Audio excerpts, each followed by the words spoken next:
Good evening. Thanks for joining us. I'm Amitha Sharma. The second winter storm of the week is bearing down on San Diego. It arrives tonight. KPBS editor Tom Fudge has this story about what's coming. Well, I would describe it as a major winter storm. Meteorologist Rand Allen says rainfall from the coming storm will range from an inch at the coast to 3 inches in the mountains. Overnight, the intensity of rain will be very high.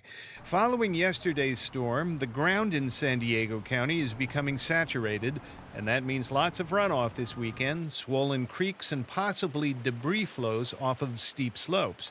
Allen says 120 automated weather monitoring stations in the county will track rainfall and electronically alert road crews. And they'll be heading out to those areas prepared to clean up debris and mud on the road and put up cones where there's flooded areas. The roads and the areas that are likely to flood in San Diego are well known, and some are tracked by webcams. For example, one is Quarry Road, which is over Spring Valley Creek in Spring Valley.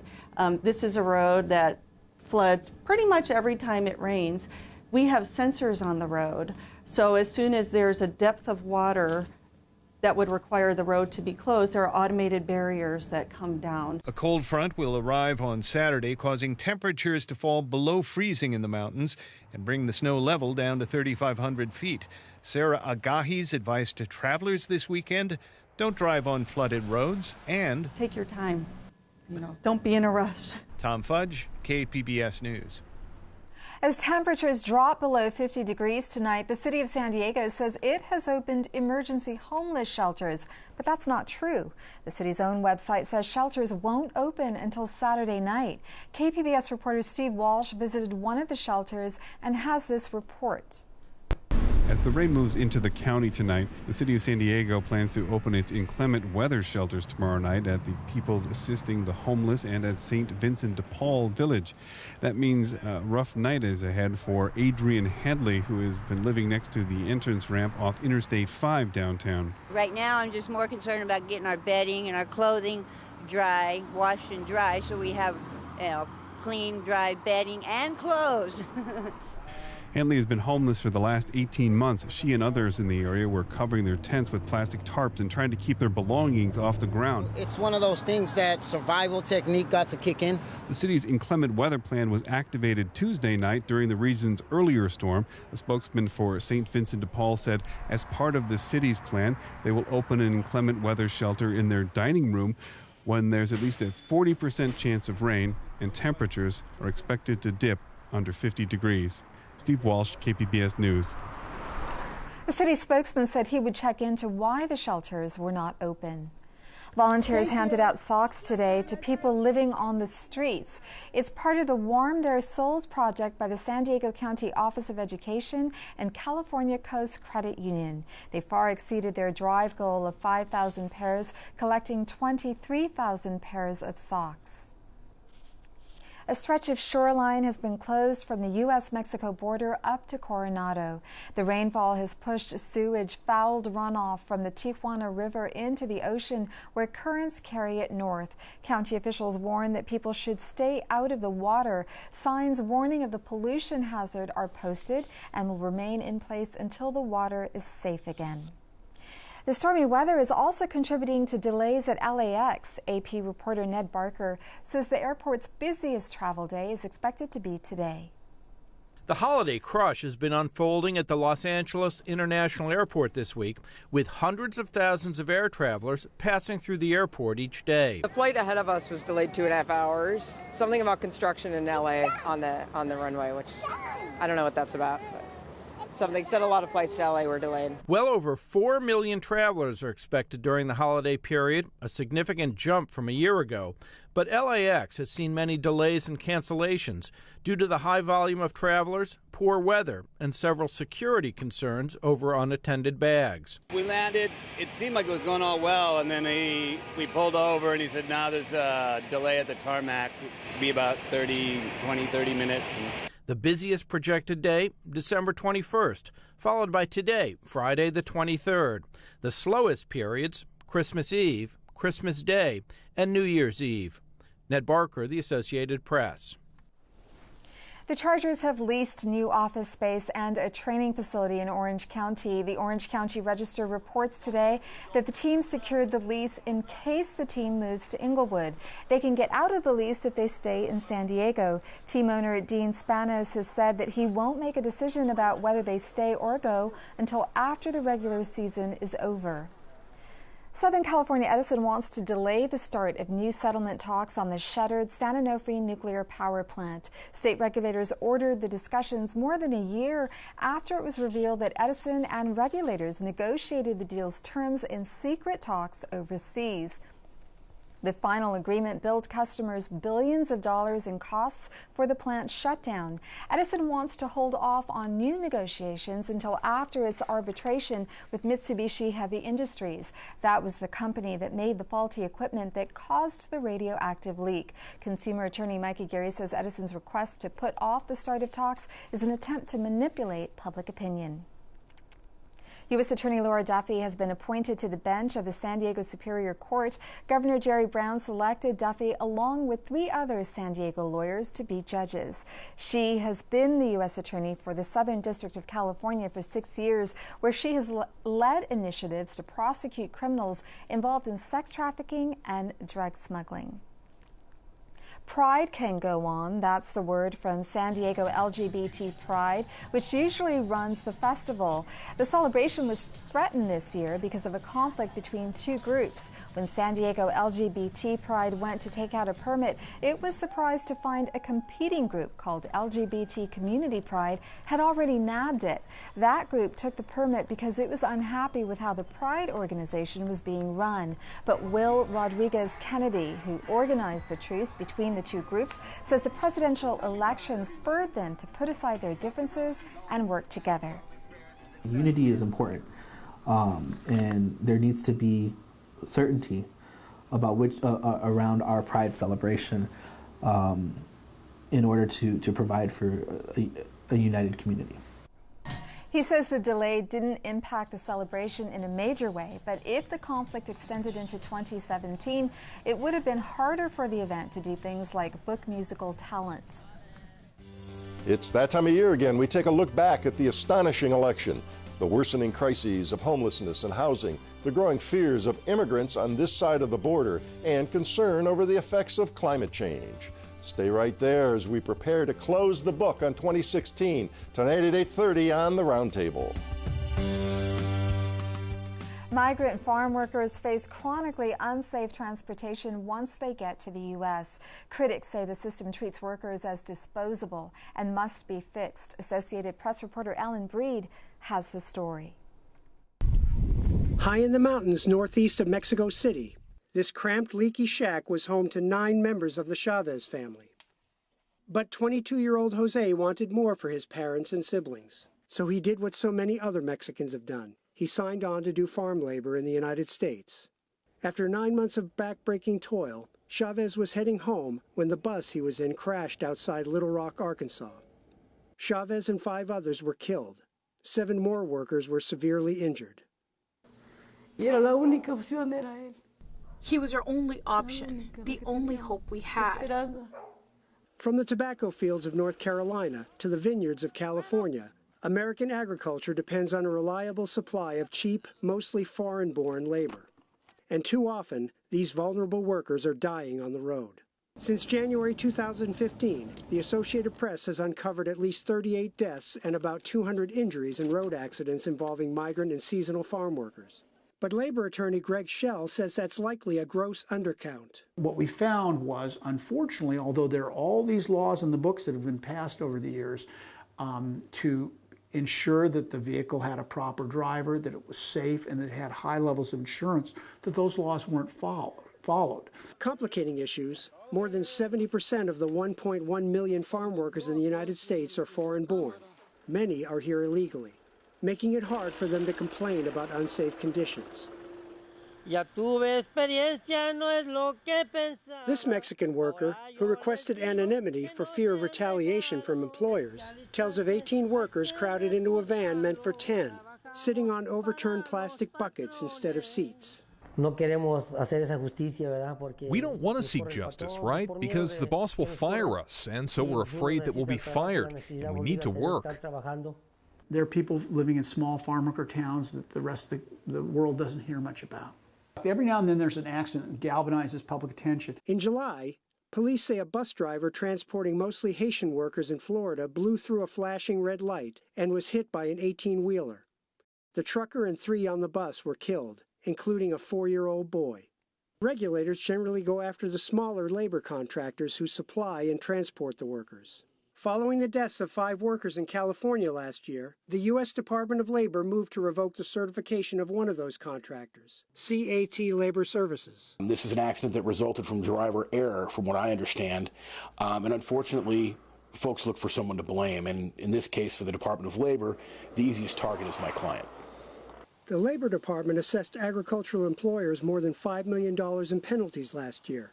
But with fewer than 1,000 inspectors to handle the farms and millions of other businesses, they say there's only so much they can do. Officials say the bus carrying Jose Chavez was woefully underinsured and that the driver wasn't properly licensed. Chavez's parents are still waiting for a settlement. They even had to borrow money to bury him. He was a hard-working boy.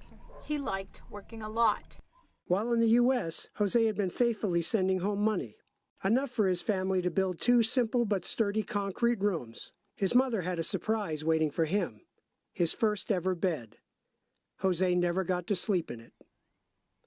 Alan Breed, Associated Press. As we wrap up 2016, we're looking back at some of our best stories of the year. In our next one, KPBS reporter Susan Murphy brings us a surprising story of hope from a group of homeless singers on the streets of downtown.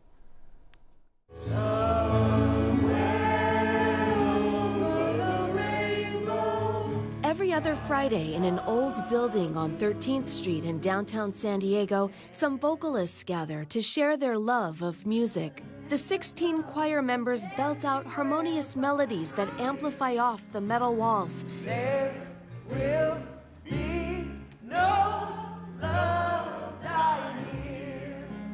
The aspiring singers come from all walks of life. I'm blind. I'm homeless right now. Like Janet Bolden, half of the members of the choir are homeless. Before we've come too far home. The woman behind the voices of our city choir is Steph Johnson, a jazz singer and recording artist. The San Diego native got the idea for the choir 3 years ago when she started volunteering to help the homeless. I met so many people that played music and sang, and they'd sing me their songs and sing for me on the street, and I wanted to have a place where we could all go and make music. Johnson's musician friend Nina Leilani Deering helps direct the choir. Cool, let's finish it off. Listen once. They carefully select songs with lyrics that carry messages of hope. He broke his weak eye, helped him heal, and then he flew away. It really touched my soul. It uplifted my spirit. Janet Bolden is attending choir rehearsal for the first time. I haven't sang in a long time.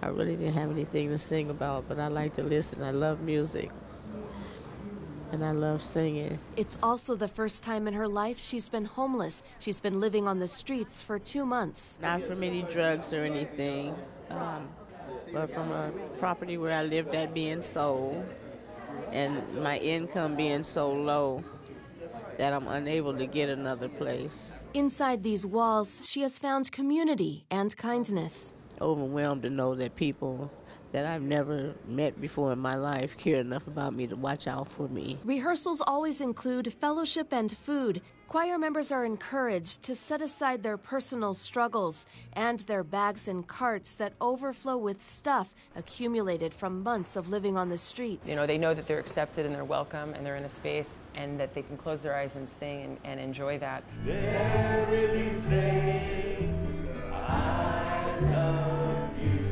The songs resonate onto the streets below, where Bolden hunkers down every night. She's among hundreds in the East Village living without shelter. The tent-lined sidewalks are where Johnson recruits members for the choir. She first met Bolden last month by a park down the street.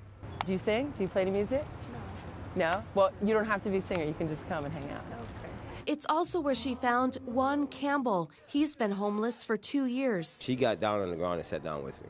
And that was probably the beginning of something that I thought that anything that she had to do with a direction or a movement, that I would be a part of. There will be no love.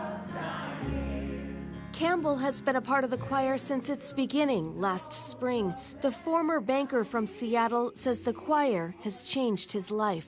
I love music. It's tough on those streets. I'm already a part of that. That's a negative. And so I wanted to be something that's for the positives. Johnson hopes the choir will raise awareness of San Diego's homeless crisis. And I thought, well, what a wonderful way, but to like have a really wonderful, beautiful choir singing and sounding excellent. And to be like, yes, and all of these people happen to not have a home. She hopes the singers will find healing, purpose, and a sanctuary from the streets, however brief. I said love, rescue me. The choir is planning a series of concerts in the new year and a possible recording gig. Janet Bolden hopes her new favorite song is included. Somewhere Over the Rainbow is one of my favorites from a child. Beyond the rainbow, why, oh, why can't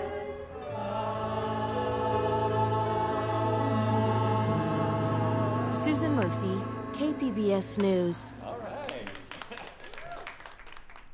Another story worth a second look. Earth days are getting longer, but that's not necessarily good news because the culprit is climate change. Turns out sea level rise is slowing down the Earth's rotation. To find out more, KPBS science reporter David Wagner spoke earlier this year with a local scientist known as the Einstein of the oceans.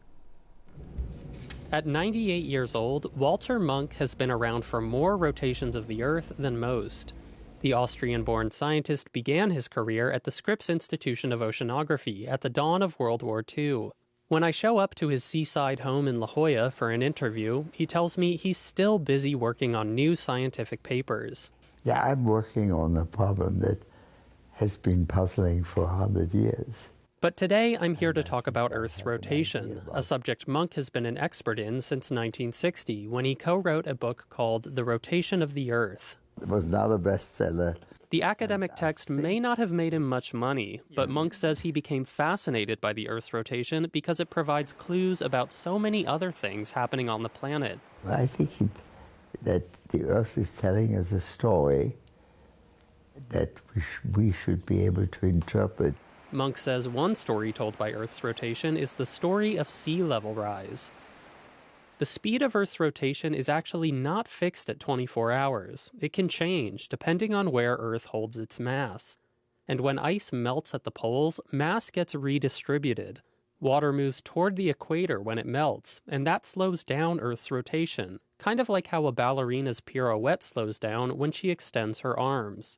So the Earth adjusts itself. And when the Earth adjusts to sea level rise, its spin rate gets slower. It may sound surprising, but it's true. Climate change is actually making days on Earth longer. But only slightly longer. It all adds up to about 6 millionths of a second each year. It doesn't bother you in your daily life, but it's a nice way to learn something. It turns out lots of things affect Earth's rotation, like waves crashing on shorelines, and the ongoing mass redistribution caused by the end of the last ice age. Now, Munk knew to account for these factors, but when he tried to add everything up back in 2002, he noticed something strange. Earth didn't appear to be slowing down as much as it should, given all the sea level rise that had happened during the 20th century. Now, he knew that climate change was causing sea levels to rise, but that just wasn't showing up in current measurements of the Earth's rotation. 14 years ago, he published a paper about this problem, which became known as Munk's Enigma. Munk's paper could not have been written by anyone else but Munk. Harvard University geophysicist Jerry Mitrovica says Munk was issuing a challenge to the scientific community, a challenge he decided to take up. He didn't say you're all wrong. He's saying there are big problems here, right? And these need to be resolved. Recently, Mitrovica published a paper about resolving Monk's enigma. He and his colleagues say Monk's calculations were a bit off due to 3 highly technical limitations. First, Monk relied on estimates of 20th century sea level rise that have been revised in recent years. Sea levels did rise in the 20th century, but not as much as scientists once thought. Second, the Ice Age model Monk used also had some shortcomings. It too has been tweaked since Monk first put forward his enigma. And third, Mitrovica says Monk's original calculations didn't account for some complicated physics involving the Earth's core and mantle that also affect the Earth's rotation. With these 3 changes, Mitrovica says the numbers now do add up. Recent sea level rise has indeed slowed down the Earth's rotation. To resolve this enigma required a decade of work and progress in 3 very different parts of Earth science. Monk says he's glad to see scientists build on his work and prove that days are in fact getting measurably longer due to climate change. And I find it very rewarding and very satisfying that work like this, when you found some things did not add up, inspired people in subsequent years to do some additional work to try and understand it, and in some instances to succeed. I mean, that's the way science should work. At 98, Monk is still trying to sort out other tough issues in oceanography. He says there are plenty of other problems scientists in his field have yet to solve. 1,000 years ago, when sea level was lower. David Wagner, KPBS News. Since we first reported this story, Walter Monk has turned 99. I'm Judy Woodruff on the next News Hour. 5 gold rings. Join us for a special sing-along with members of the military from around the world. That's Friday on the PBS News Hour. Cool weather is headed back to San Diego this holiday weekend, and rain too. Shanae Shocker has more in tonight's forecast. Well, the holiday weekend is here, and along with it, that big winter storm I've been talking about over the past couple of days, dropping lots of rain out towards San Francisco and even in towards Los Angeles. Now, as the system moves on, we're going to be increasing cloudiness and even getting some of those downpours later on towards the evening hours. Right now, over the past 6 hours, we've seen some of those spottier showers and also those higher clouds sinking in. Not so much what we're going to be seeing for tonight. So downpours late, 53 degrees for our low tonight, so relatively mild as far as temperature goes. Now, much of the region out from Long Beach, the further north you go, the heavier these showers will probably get, and into the mountains we go, we'll see some rain in towards Ramona, Alpine as well. Now, Mountain Laguna, maybe getting a shower mixture of some snow and rain, a low of 30 degrees for us here. Now, as we head in towards our Saturday, we're going to stick with that rain in towards San Diego. We are going to be seeing that, especially throughout the morning hours. But as this area of low pressure and cold front moves into the area of the Four Corners, we're going to begin to taper off, starting with the coastal regions first. Now, as we take a look moving forward out towards the coast, so we'll see some rain towards the AM, and then we're going to cool off behind that front into the 50s, and looks like on our Christmas we have sunshine and cooler weather. Very nice weather for us here along the coastal regions. 40 degrees for our low on Sunday, and then we head towards early next week. Lots of sunshine in store. Temperatures back up into the low to mid 60s through the middle of next week, and our lows going to sit into the low to mid 40s. Now, as we take a look in towards the inland regions, we're going to see that rain stick around just a little bit longer throughout the day, maybe in towards the early afternoon hours. Mostly sunny conditions for our Christmas. It is going to be beautiful. 60 degrees for our high, and we have 38 degrees for our low. In towards the beginning of next week, very similar pattern to the coastal regions. We do see a warming trend back into the mid to low 70s for the middle of next week. 73 degrees, 47 for our low. Here's a look at the mountain regions. We do see some morning snow. Check this out, a low of 24 degrees and also some precipitation. That's going to make that travel for your Christmas weekend, maybe potentially quite a bit slippery. So be paying attention out on the roads as you're heading through the mountains or even up north. That snow dropping below pass level up north. Into our Christmas, 34 degrees for our high, 26 degrees for our low. So it's going to be sunny and cold, but we are going to be Definitely feeling like we're Christmas, and then we're back into the 50s, heading towards Tuesday and Wednesday of next week. Into the deserts we go. Looks like that rain is going to stick around. A shower in store for the morning hours, but we're going to taper off, and we'll be back to mostly sunny conditions and cooler weather into next week. For KPBS News, I'm Shanae Shocker. Did you want to say hello to the dogs? I know you're waiting here. Puppies to the rescue. Pet therapy dogs are making daily rounds at the Sacramento International Airport to help fight the stress of holiday travel.